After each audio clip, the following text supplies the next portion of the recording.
ದರ್ಶನ್ ಮತ್ತು ಗ್ಯಾಂಗ್ನಿಂದ ಚಿತ್ರದುರ್ಗದ ರೇಣುಕಾ ಸ್ವಾಮಿ ಕೊಲೆ ಕೇಸ್ ಸಂಬಂಧ ಮತ್ತೆ ಸುಪ್ರೀಂ ಕೋರ್ಟ್ ಮೆಟ್ಟಿಲೇರಿದ್ದಾರೆ ಕೊಲೆ ಆರೋಪಿ ದರ್ಶನ್.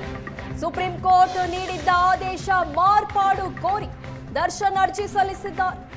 1 ವರ್ಷದ ಬಳಿಕ ಬೇಲ್ಗೆ ಅರ್ಜಿ ಸಲ್ಲಿಕೆಗೆ ಸುಪ್ರೀಂ ಕೋರ್ಟ್ ಅವಕಾಶ ಕೊಟ್ಟಿತ್ತು. 1 ವರ್ಷದ ಗಡುವು ಕಡಿಮೆ ಮಾಡುವಂತೆ ಅರ್ಜಿಯಲ್ಲಿ ಮನವಿ ಮಾಡಲಾಗಿದೆ. 1 ವರ್ಷದಲ್ಲಿ 60 ಸಾಕ್ಷಿಗಳ ವಿಚಾರಣೆ ಸೂಚನೆ ನೀಡಿತ್ತು ಸುಪ್ರೀಂ ಕೋರ್ಟ್. ಸಾಕ್ಷಿಗಳ ಸಂಖ್ಯೆ ಕಡಿಮೆ ಮಾಡುವಂತೆಯೂ ಅರ್ಜಿಯಲ್ಲಿ ದರ್ಶನ್ ಮನವಿ ಮಾಡಿದ್ದಾರೆ.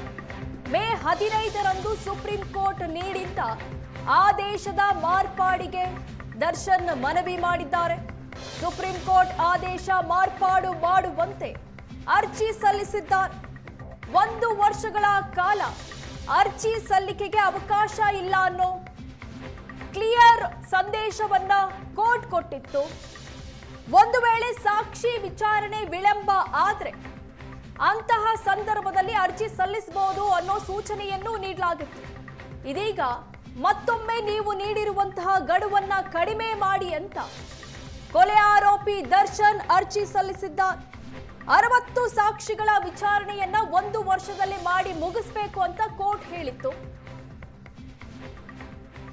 ಇನ್ನು ಈ ಬಗ್ಗೆ ಹೆಚ್ಚಿನ ಡೀಟೇಲ್ಸ್ ಕೊಡ್ತಾರೆ ನಮ್ಮ ಪ್ರತಿನಿಧಿ ರಮೇಶ್. ಇನ್ನು 1 ವರ್ಷಗಳ ಕಾಲ ದರ್ಶನ್ಗೆ ಜೈಲೇ ಗತಿ, ಅರ್ಜಿ ಸಲ್ಲಿಸೋಕೆ ಅವಕಾಶ ಇಲ್ಲ ಅಂತಾನೆ ಹೇಳಲಾಗಿತ್ತು. ಒಂದು ವೇಳೆ ಸಾಕ್ಷಿ ವಿಚಾರಣೆ ವಿಳಂಬ ಆದ್ರೆ ಅರ್ಜಿ ಹಾಕಬಹುದು ಅಂತ ಇತ್ತು.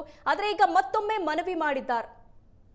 ವಿನಿತಾ, ಅಂದರೆ ಕೊಲೆ ಪ್ರಕರಣದ ಆರೋಪಿಯಾಗಿರುವಂತಹ ನಟ ದರ್ಶನ್ ಮತ್ತೊಮ್ಮೆ ಸುಪ್ರೀಂ ಕೋರ್ಟ್ ಮೆಟ್ಟಿಲೇರುವಂಥದ್ದು. ಅದಕ್ಕೆ ಸಂಬಂಧಪಟ್ಟಂತೆ ಸೂಕ್ತವಾದಂಥ ಮಾಹಿತಿ ಸುವರ್ಣಕ್ಕೆ ಲಭ್ಯ ಆಗ್ತಿರುವಂಥದ್ದು. ನಮ್ಮ ಸ್ಕ್ರೀನಲ್ಲಿ ನೋಡ್ತಾ ಇರುವಂಥ ಏನು ಸ್ಕ್ರೀನ್ ಶಾಟ್ ಇದೆ, ಅದು ದರ್ಶನ್ ಸಲ್ಲಿಸಿರುವಂತಹ ಒಂದು ಕ್ರಿಮಿನಲ್ ಮಿಸ್ಲೇನಿಯಸ್ ಪಿಟಿಷನ್ನ ಒಂದು ಡೈರಿ ನಂಬರ್ ಅದಾಗಿರುವಂಥದ್ದು. ಅಂದರೆ ಮೇ 15ನೇ ತಾರೀಕು ಸುಪ್ರೀಂ ಕೋರ್ಟು ದರ್ಶನ್ ಸಲ್ಲಿಸಿದಂಥ ಅರ್ಜಿಯನ್ನು ವಜಾಗೊಳಿಸಿತ್ತು. ಮತ್ತು ಅಂದರೆ ರಿಟ್ ಪಿಟಿಷನ್ ಹಾಕಿದ್ರು. ಆ ಸಂದರ್ಭದಲ್ಲಿ ಒಂದು IAN ಸಲ್ಲಿಸಿ ಜಾಮೀನನ್ನು ಕೊಡಬೇಕು ಅನ್ನೋ ನಿಟ್ಟಿನಲ್ಲಿ ಮನವಿಯನ್ನು ಕೂಡ ಮಾಡಿದ್ರು. ಅದಕ್ಕೆ ಸಂಬಂಧಪಟ್ಟಂತೆ ಏನು ಸುಪ್ರೀಂ ಕೋರ್ಟ್ ಈ ಹಂತದಲ್ಲಿ ಅಂದರೆ ಪ್ರಕರಣದ ಏನೋ ಒಂದು ತನಿಖೆ ನಡೆದರೆ ಟ್ರಯಲ್ ನಡೀತಾ ಇದೆ, ಪ್ರಮುಖ ಸಾಕ್ಷಿಗಳು ವಿಚಾರಣೆ ನಡೀತಾ ಇರುವಂಥದ್ದು. ಈ ಸಂದರ್ಭದಲ್ಲಿ ಪ್ರಮುಖ ಆರೋಪಿಗೆ ಹೊರಗಡೆ ಬಿಟ್ಟಿದೆ, ಅದರಲ್ಲಿ ಪ್ರಕರಣದ ಮೇಲೆ ಸಾಕಷ್ಟು ತೊಂದರೆ ಆಗಬಹುದು ಅನ್ನುವಂಥ ನಿಟ್ಟಿನಲ್ಲಿ ಈ ಅರ್ಜಿಯನ್ನು ಮಾನ್ಯ ಮಾಡಲಿಕ್ಕೆ ಸಾಧ್ಯ ಇಲ್ಲ. ಅಂದರೆ ಇನ್ನು 1 ವರ್ಷಗಳ ಒಳಗಾಗಿ ಪ್ರಾಸಿಕ್ಯೂಷನ್ ಪ್ರಮುಖ 60 ಸಾಕ್ಷಿಗಳನ್ನು ಕೋರ್ಟ್ ಮುಂದೆ ಕರ್ಕೊಂಡು ಬಂದು ಅದನ್ನು ವಿಚಾರಣೆಯನ್ನು ಮುಕ್ತಾಯಗೊಳಿಸಬೇಕು, ಅಥವಾ 1 ವರ್ಷದ ನಂತರ ದರ್ಶನ್ ಸೆಷನ್ಸ್ ಕೋರ್ಟ್ ಮುಂದೆ ಜಾಮೀನು ಕೋರಿ ಅರ್ಜಿಯನ್ನು ಸಲ್ಲಿಸಲಿಕ್ಕೆ ಅವಕಾಶವನ್ನು ಮಾಡಿಕೊಟ್ಟು ಅವರ ಅರ್ಜಿಯನ್ನು ಮೇ 15ನೇ ತಾರೀಕು ಸುಪ್ರೀಂ ಕೋರ್ಟ್ ವಜಾವನ್ನು ಮಾಡಿತ್ತು. ಸೊ ಆ ಆದೇಶದಲ್ಲಿ ಒಂದಷ್ಟು ಮಾರ್ಪಾಡನ್ನು ಕೋರಿ ದರ್ಶನ್ ಅರ್ಜಿಯನ್ನು ಸಲ್ಲಿಕೆ ಮಾಡಿರುವಂಥದ್ದು.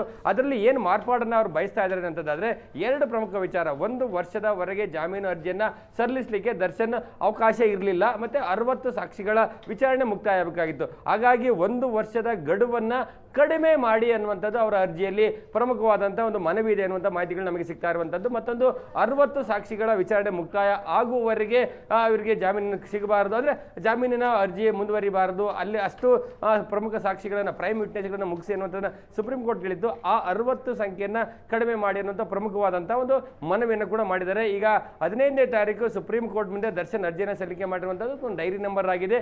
ಈವರೆಗೆ ಅಂದರೆ ಯಾವತ್ತು ವಿಚಾರಣೆಗೆ ಬರುತ್ತೆ ಅನ್ನುವಂಥದ್ದು ಇದುವರೆಗೂ ನಿಗದಿಯಾಗಿಲ್ಲ.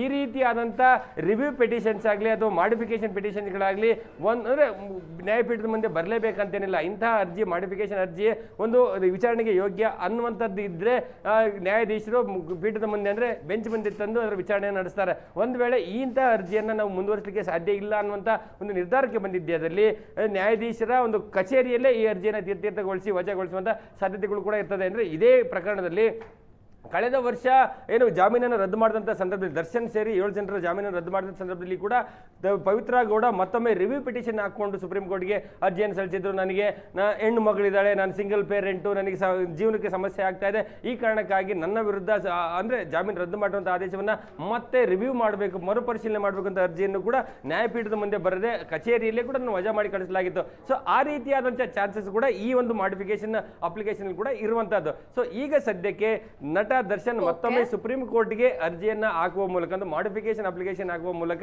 1 ವರ್ಷ ಜೈಲಿನಲ್ಲಿ ಇರಲೇಬೇಕು ಅನ್ನುವಂತ ಒಂದು ಗಡುವೇನಿದೆ, ಆ ಗಡುವನ್ನ ಒಂದಷ್ಟು ತಗ್ಗಿಸುವಂತ, ಆ ಸಮಯವನ್ನು ಕಡಿಮೆ ಮಾಡ್ಕೊಳ್ಳಿಕ್ಕೆ ಒಂದಷ್ಟು ಮನವಿ ಮಾಡುವಂತ ಪ್ರಯತ್ನಗಳನ್ನ ಮಾಡ್ತಾರೆ. ಸುಪ್ರೀಂ ಕೋರ್ಟ್ ಈ ಅರ್ಜಿಯನ್ನ ಹೇಗೆ ತೆಗೆದುಕೊಳ್ಳುತ್ತೆ, ವಿಚಾರಣೆಗೆ ತೆಗೆದುಕೊಳ್ಳುತ್ತೆ, ಅದು ವಿಚಾರಣೆ ನಡೆಸದೇನೆ ವಜಾ ಮಾಡುತ್ತಾ, ಸೊ ಇದೆಲ್ಲ ಕಾದು ನೋಡಬೇಕಾಗಿರುವಂತಹದ್ದು. ವಿನುತಾ, ಥ್ಯಾಂಕ್ ಯು ರಮೇಶ್ ನಿಮ್ಮೆಲ್ಲ ಡೀಟೇಲ್ಸ್ಗೆ.